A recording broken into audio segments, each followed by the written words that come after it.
Today on Knourishment, we have rabbit tenderloins. As you can see, it's about $36 for a little bit over, for like 2¼ pounds. I'll show you these nutritional facts here on rabbit, which is 100 gram serving. That's equal to about 3.5 ounces, 98 calories, fat 1.5, of course, 0 carbs because it's a meat, and protein is 21 grams. And this right here is going to be rabbit in the slow cooker, or like rabbit stew. They're rinsed off and ready to go, and we're going to add them. Next up is carrots and onions. Ironic, maybe, with the carrots, but 2 vegetables that would have been around back in those days, which you could add to your rabbit stew. And here are your nutritional values for both of these vegetables here. Quick timeout for this funny thing I found in the kitchen here. My daughter drew this. Can you guess what it is? I think she saw it online. John Lemon. It looks like him too. She likes the Beatles. This is something she drew. She said, look on the table. Well, I found it. This is about 6 very large carrots. And we have 2 large white onions. Next up, because we're going to get some fiber, is pitted prunes. And we're going to dump about 1 pound of these in there.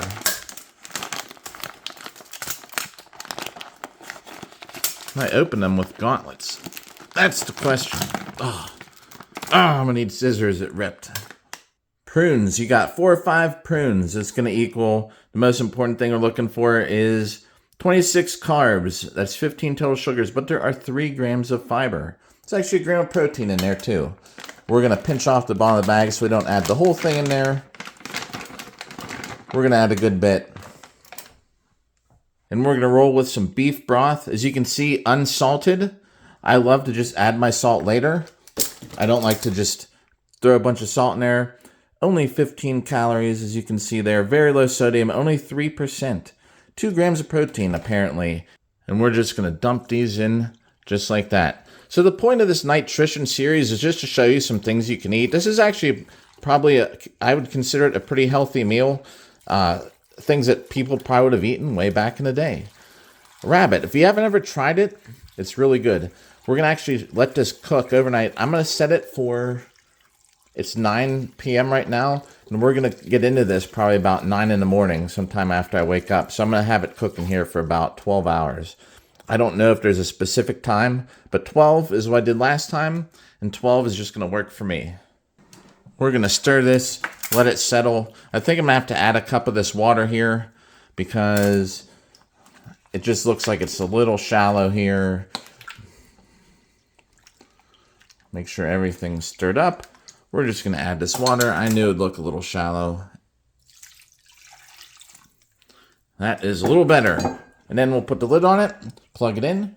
We'll let this cook overnight. Plug this in, let it cook overnight, and we will give you the official taste test in the morning. Thumbs up. It's as high as the thumb articulates, though. And we're back. About 12 hours later, we're going to open this up, check it out, and we're going to try a serving of it. I'll tell you exactly how it tastes. These prunes are sort of like disintegrated here in this heat, just so you know. That's usually how it turns out.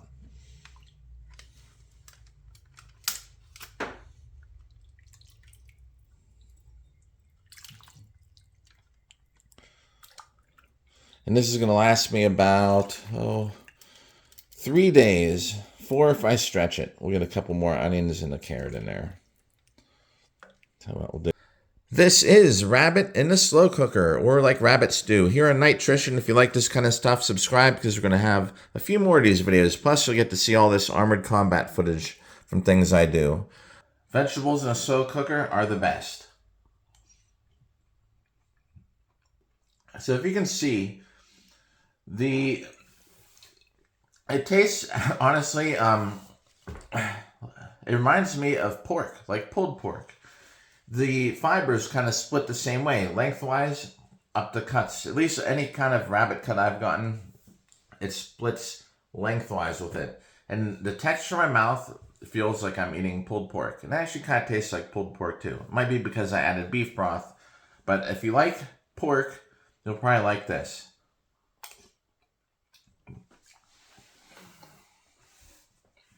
I try to keep a pretty healthy diet. Who knows if it'll ever benefit me when I get older.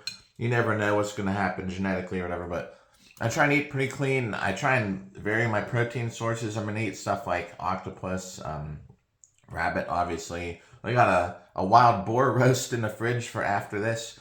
So subscribe if you like this kind of stuff, because we're going to at least have a few more videos on Knourishment where, you know, I fight Normer. I try and think of things that people back in the day would have eaten to make it more relevant to my channel, a few recipes. So hit a like if you got this far. Think you might try rabbit stew? Let me know in the comments. Have you had it already? What do you think? And we'll catch you in the next Knourishment video or one of my Armored Combat footage uploads. Enjoy!